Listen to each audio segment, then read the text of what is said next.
하나님의 말씀은 신약성경 고린도후서입니다.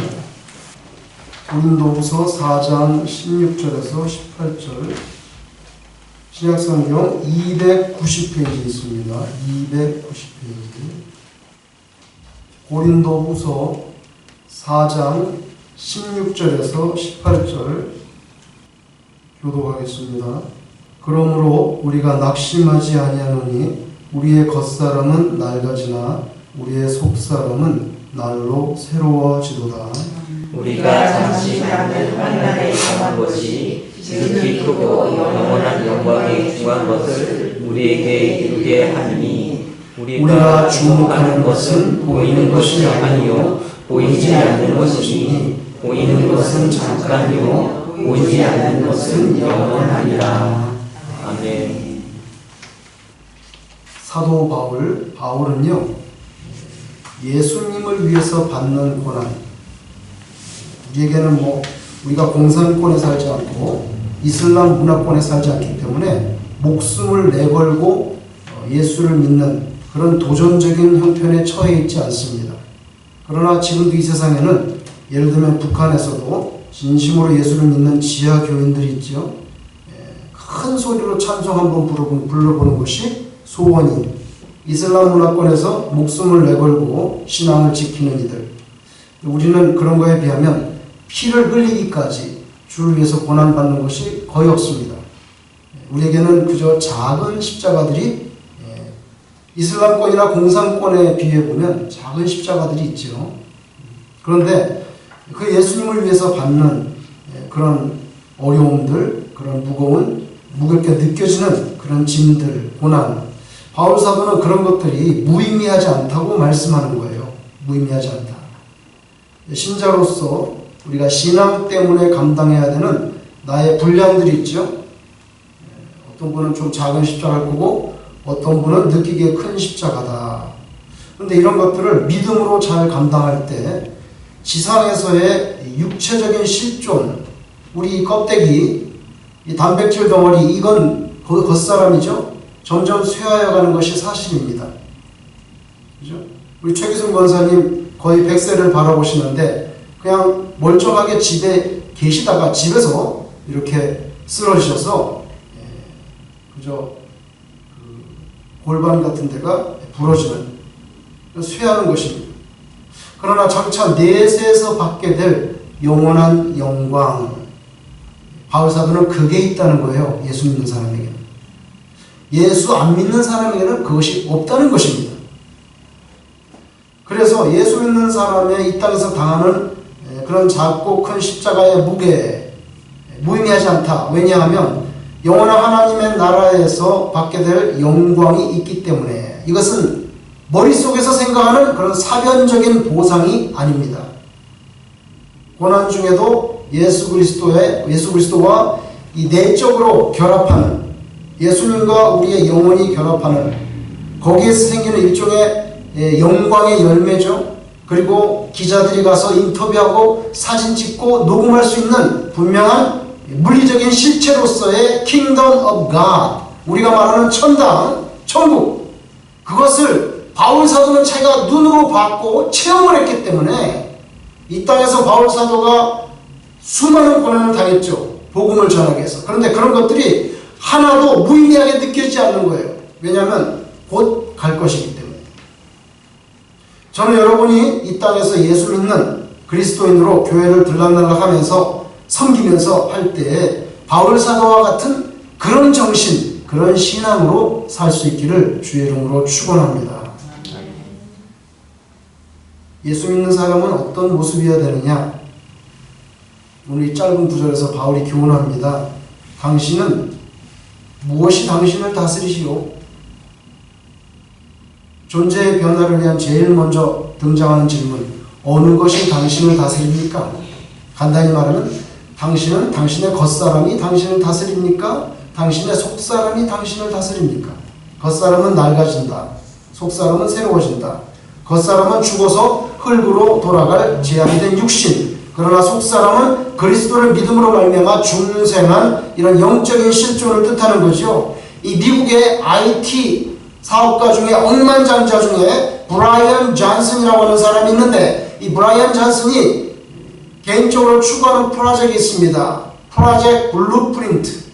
이거 자기가 이름한 거예요. 그냥 프로젝트 블루프린트 뭐냐면요, 1년에 수백만 불을 여기다 쏟아붓고 있어요. 의사들을 하여하고. 그게 뭐냐면 자기 신체 나이를 18세로 돌리겠다고 하는 프로젝트입니다. 1970년대 미국 대학에서 젊은 아주 어린 쥐의 피를 뽑아서 아주 노쇠한 쥐에게 그 혈장을 이식에 넣었는데, 그 아주 노쇠한 쥐가 굉장히 활발하게 젊은 쥐처럼 그렇게 변했다고 하는 사례 보고가 두세 건 있었어요. 그걸 붙잡고 이 사람이 사람에게도 하겠다는 거예요. 그걸 젊은 피를 받아가지고 젊음을 되찾을 수 있는지 자기 자신을 통해서 실험하는 겁니다. 그래서 이 사람이 6개월 동안 한 달에 한 번씩 젊은 사람의 피를 뽑아가지고 자기 몸에 넣었어요. 드디어 지난 4월 달에는 17살 된 자기 아들을 텍사스에 있는 댈러스의 한 의료시설까지 데려가가지고 자기 아들에게서 피 1리터를 뽑아가지고 자기 그 혈장을 자기 몸에 집어넣습니다. 피 1리터는 인체의 5분의 1, 피의 전체 양의 5분의 1이나 되는 양이에요. 많은 양이죠. 그걸 자기 아들 17살인데 자기는 45살인데 그거를 텍사스의 의료시설에 가서 뽑아가지고 마지막으로 자기에게 넣었어요. 지난 4월달에.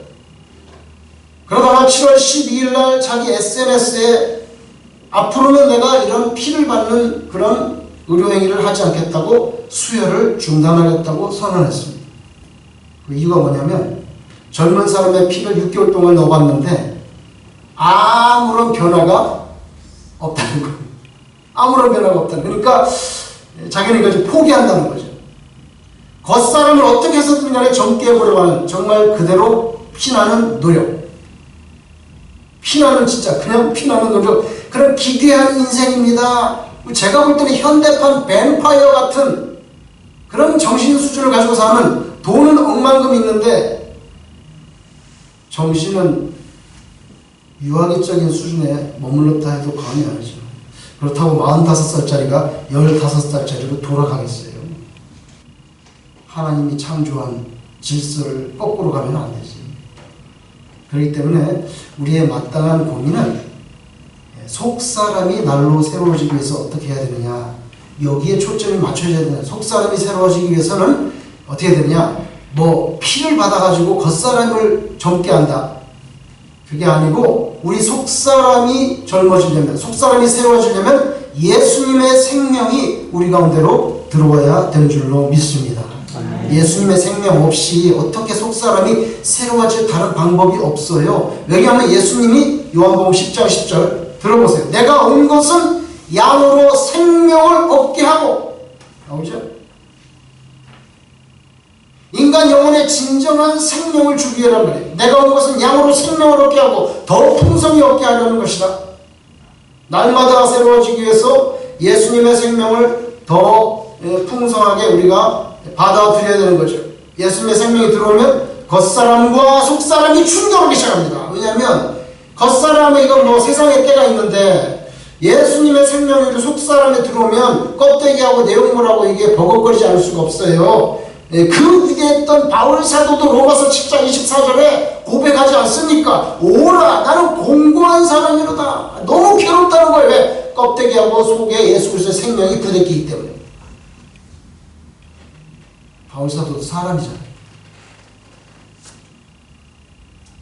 이게 껍데기하고 속하고 겉사람하고 속사람하고 한쪽으로 승부가 나야 이게 평안이 찾아오는데, 하나님 주시는 진정한 평안은 속사람이 승리해야 찾아오게 되는 거죠.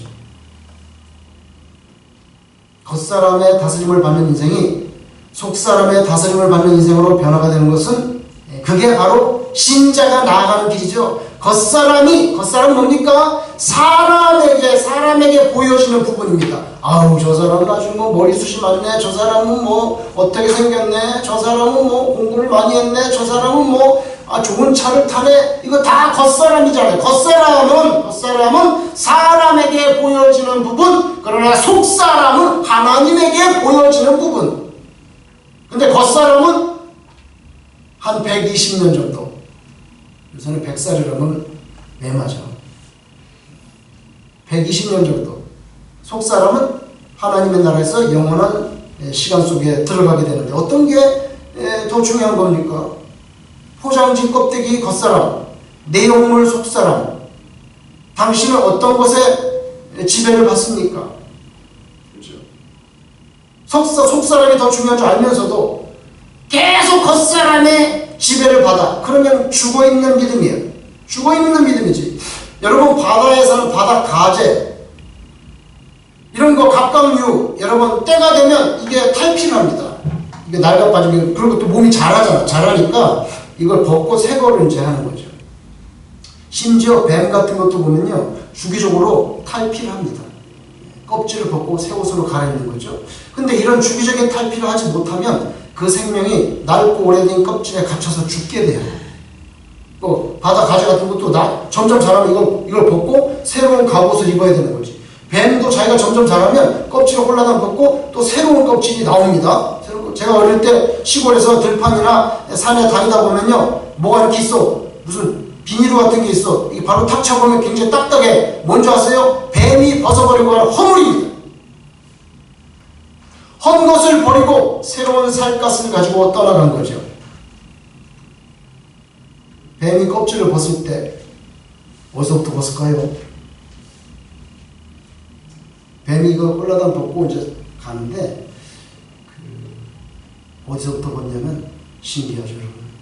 뱀은 자기 입 주둥이부터 터집니다. 주둥이에서 터져가지고 이렇게 허물이 뒤로 싹 벗겨져서 마지막에 꼬리까지 싹 벗고 이제 새 모습으로 떠나가는 거죠. 성도들이 주님을 믿으면서도 겉사람 껍데기를 벗지 못하면 그러면 죽어 믿음이. 장성한 분량까지 성장을 해야 되는데 맨날 똑같은 수준에 있는 거예요. 이게 다 낡아 빠져가지고 숨도 못 쉬어. 피부가 숨도 못.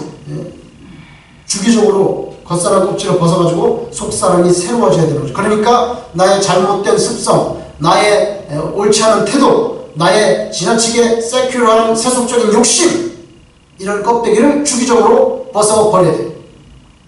입이 거룩해져야 돼요. 이사야가 소명받을 때 나는 입이 부정한 자로다. 자기 그렇게 입이 더러운 줄 몰랐어요.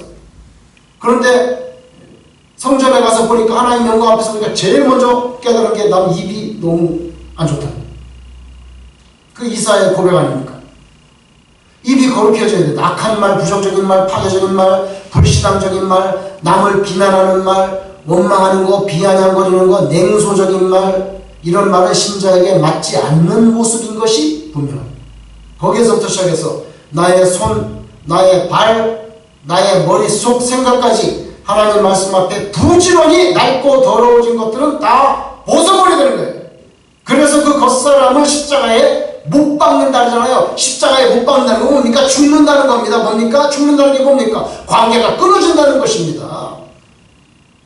나에게는 좋지 않은 겉사람을 벗어버린다는 것은 나 이제 그렇게 안 산다는 거예요. 못 받고 속사람을 예수님의 생명으로 완전히 채워가지고 살아있는 믿음의 인간으로 거듭나는 거죠. 겉사람이 밥을 먹어야 되는 것처럼 속사람이 밥을 먹지 않으면 그 영이 죽어요. 굶어서. 그런데 세상 사람들은 자기 영이 죽는지 모르고 사는 거죠. 속사람의 영의 양식이 무엇입니까? 하나님의 말씀입니다. 두 번째로 바울사도가 고린도 교회 교인들에게 예수 믿는 사람이 이렇게 살아야 된다. 겉사람은 그거 다 이제 땅에 묻힐 거고 속사람이 새로워져야지. 두 번째 뭡니까? 당신은 뭘 소망하면서 사냐? 진정 소망이 어디에 있는가?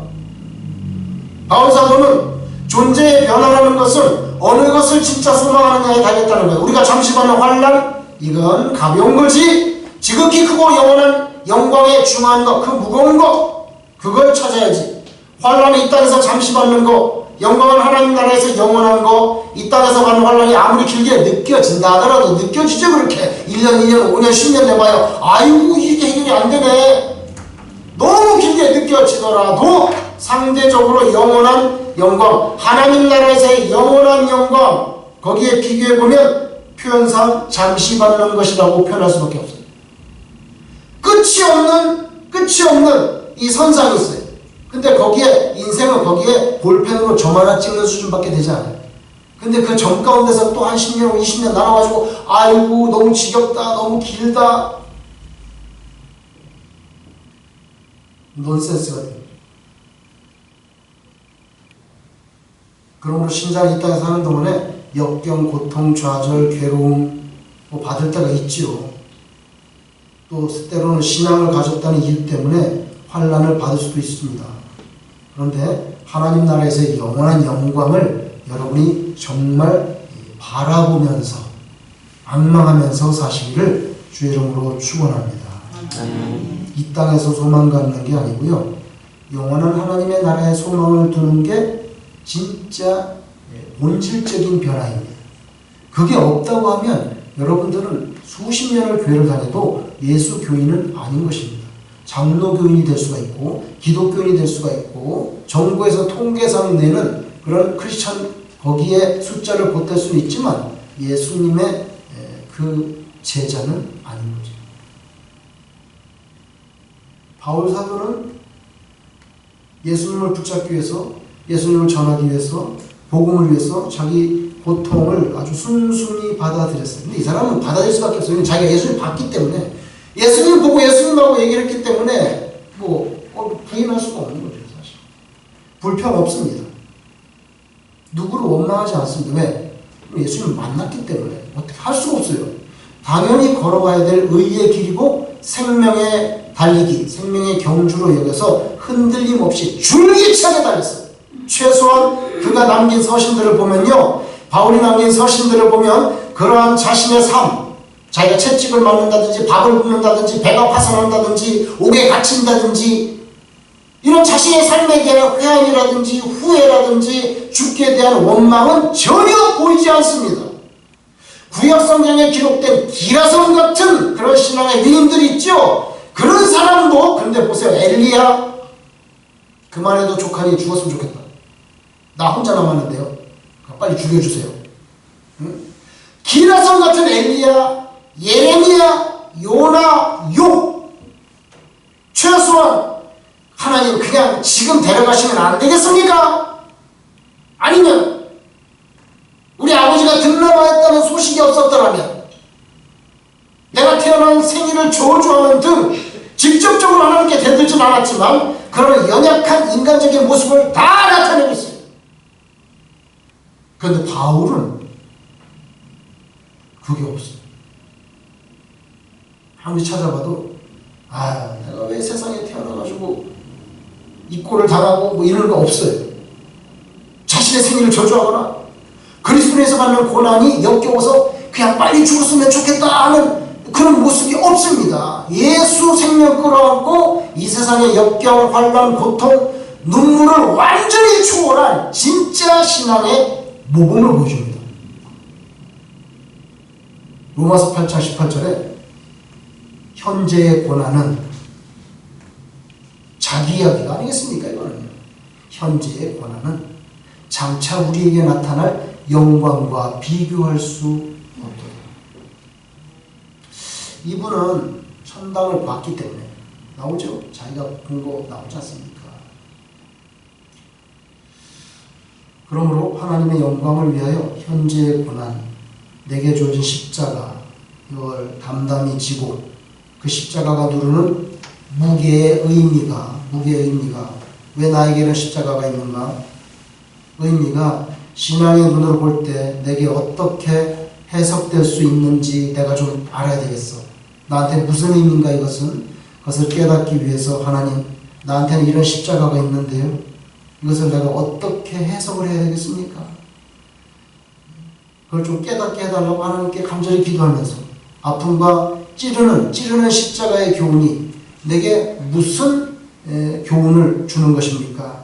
믿음의 눈으로 들여다보면서 여러분에게 주어진 크고 작은 십자가를 잘 감당할 수 있는 그런 하나님의 자녀가 되기를 진심으로 소망합니다.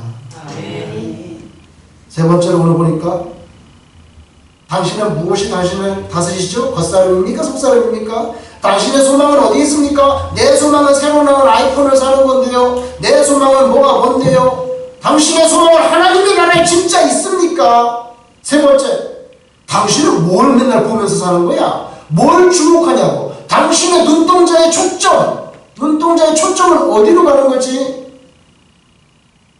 바울사도가 말하는 진짜 존재의 변화를 위해서 마지막 던진 질문, 어느 것을 주목할 것이냐?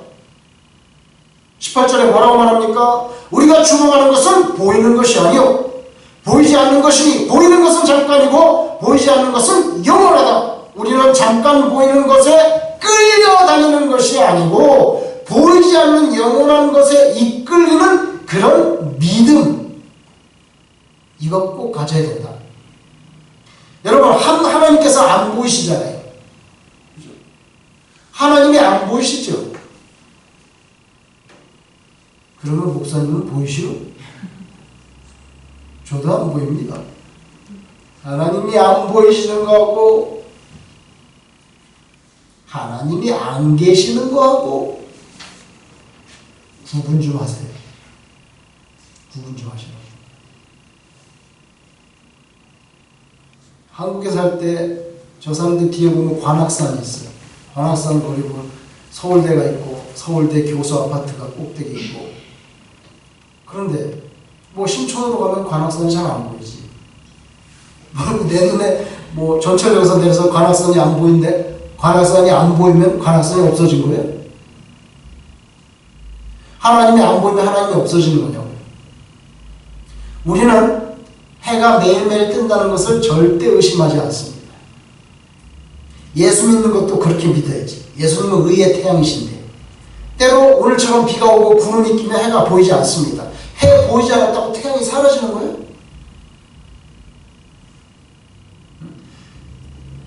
구름 끼고 비가 오면 태양이 뜨지 않은 거냐고요? 사라진 거냐고요? 아니죠. 참신자는 하나님께 대해서 안 보이는 거하고 안 계시는 거하고 이건 명확히 구분해야 된다는 거예요. 하나님은 때로 우리의 눈에 안 보일 수가 있습니다. 내가 급할 때 하나님은 안 급할 수가 있어요. 나는 늦어질 때 하나님은 급할 때가 있습니다.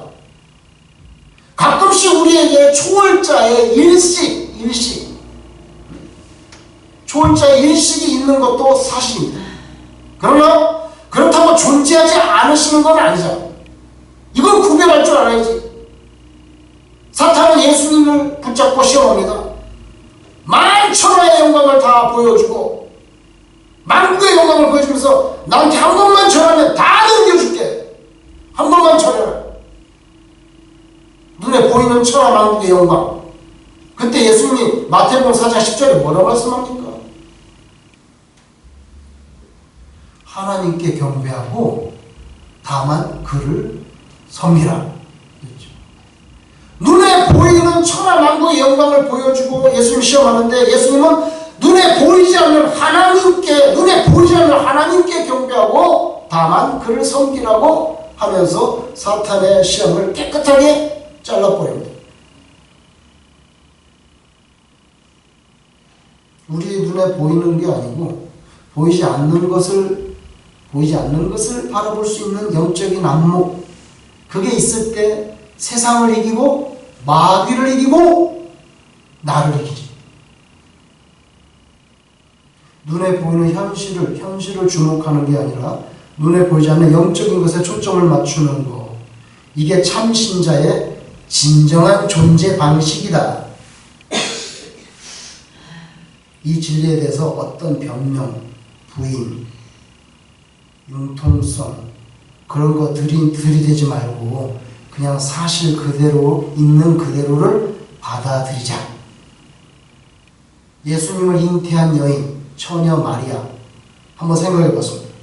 일단 결혼하기로 약속한 전원자 요셉에게 이건 뭐 아주 부정하고 나쁜 여자로 오해를 받을 가능성이 100%입니다. 저 남자하고 결혼하기로 했는데 결혼도 아직 안 했고 동침도 안 했는데 아기를 가졌어. 남자를 가까이 하지 않은 자신이 아기를 가졌다는 것을 요셉이 그걸 어떻게 믿어주겠냐는 거예요. 어떻게 그게. 근데 근데 다행히 성경에 보면 천사가 요셉에게 나타났어요. 이거 믿어줄 수 없지, 그거는. 그러니까 천사가 쳐서 나타나야 되는 거예요. 야, 그건 성령으로 잉태한 거니까 너 마리아 데려오기를 꺼리지 마라. 그렇죠? 천사가 나타나서 요셉에게 알려줬어요. 그래서 요셉은 자기 와이프 될 마리아가 이거 하나님의 능력으로 그냥 아기만 가진 거구나. 그래서 의심을 물리칠 수 있었습니다. 요셉은 그렇다 치지만 그 옛날에 작은 동네에 옆집에 숟가락이 몇 개까지 다 아는 그런 처지에 동네 사람들에 대해서는 어떻게 변명할 거예요? 마리아가 애를 가졌다는데? 그래? 참으로 난감한 일입니다. 품행이 감정치 못한 약한 여인, 어쩌면 잘못하면 그 당시엔 동네 사람들에게 돌 맞아 죽을 수도 있는 그런 극단적인 죄인이 될 판이었는데, 근데 마리아가 이거 견뎌내잖아요. 가브리엘 천사가 와서 이걸 말하니까 그대로 받아들입니다. 그리고 나중에 자기 친척 엘리사벳을 찾아갔는데요. 엘리사벳이 마리아가 자기를 찾아왔는데 그 마리아를 보면서 이 엘리사벳이 나이가 많은 분인데 어떻게 받겠어요, 이걸? 그냥 한심한 한심해. 어떻게 그 결혼도 안 하고 애를 가지고 그렇게 합니다. 인간적인 눈으로 볼 때 참으로 한심하게 보이고 그 거친 비포장 도로를 걸어서 자기 집까지 찾아온 지칠 대로 지친 그 행색을 보면서 결혼식도 올리지 않은 처녀의 몸으로 아기를 잉태한 모습, 자신에게 닥친 일이 어쩔 줄 몰라 하는 마리아의 모습, 참 처량하다, 그렇게 볼 수 있지만 그 사람은 그러지 않았어요. 하나님의 은혜를 입어가지고 엘리사벳은 마리아를 겉모습만 보지 않습니다. 겉모습만 보지 않습니다. 영적인 눈이 떴어요. 그래서 마리아를 보면서 뭐라고 말합니까? 누가복음 1장 40절, 여자 중에 네가 복이 있다. 야, 여자 중에 네가 복이 있다. 네 태중에 아이도 복이 있도다. 이렇게 말합니다. 엘리사벳의 고백을 통해서, 그러니까 마리아가 그 고백을 듣고 내가 무슨 꿈을 꾼 게 아니고 이거 진짜 하나님께서 역사하시고 가브리엘 천사가 나한테 온 게 진짜구나. 내가 완전히 유령을 본 게 아니네. 이 엘리사벳이 그렇게 말하니까요. 그래서 완전히 확증을 갖게 되는 거예요. 왜냐하면 성경을 보면 마리아가 자신의 순결, 자신의 무죄에 대해서 한 번도 엘리사벳에게 핸드폰 했다든지 팩스를 보냈다든지 알려준 적이 없고 너 변명한 적이 없어요. 그냥 찾아가서 상담하려고 그랬는데 여자 중에 네가 복 있다, 네 잉태한 아기도 복 있다 그러니까 확증이 된 거예요. 그죠? 우리말로 요새 인증이 된 거예요. 엘리사벳의 눈을 열어가지고 모든 사태의 정말을 깨닫게 해주셨어요. 하나님. 여러분, 눈에 보이는 것도 중요하지만 그 너머에 있는 하나님의 섭리, 하나님의 경륜, 거기까지 바라볼 수 있는 그런 영안을 여러분이 소유하시기 바랍니다. 사실 여러분들은 하늘에 속한 사람이잖아요. 하늘에 속한 참신자가 세속적인 이 땅에서 살아야 된단 말이에요. 본적은 하늘인데, 본적은 하늘에 있는데, 요새 한국에 본적이 없어졌다는데, 본적은 하늘에 있고, 여기는 그 다음에 서울에 와서 할 수도 있고, 타향살이 하는 거지. 자기 원래 우리 본적은 하늘인데, 한동안 이 세속적인 이 땅에서 살아가는 존재 방식, 그게 뭡니까? 성령님이 우리를 다스리심으로 속사람이 겉사람을 지배해야 되지. 또 때로 고난과 역경과 아픔과 십자가 찌르는 거, 이런 것 속에서도 영원한 영광을 바라보면서 너무 현실에만 눈을 받으면 안 돼. 앞으로 하나님 만날 거, 그걸 바라보면서 눈앞에 보이는 현실만이 아니라 그 너머에 있는 하나님의 세계, 하나님의 뜻과 섭리, 그 보이지 않는 것까지 여러분이 바라볼 수 있는 그거 귀하고 신비한 모습 아닙니까? 예수 안 믿는 사람은 생각조차 할 수 없는, 그래서 예수 믿는 사람은요 완전히 다른 세계에서 사는 사람이에요. 우리의 모습이 오늘 바울 사도의 고린도 교회에 보낸 권면처럼 그렇게 성화되어지기를 주의 이름으로 축원합니다. 기도하겠습니다.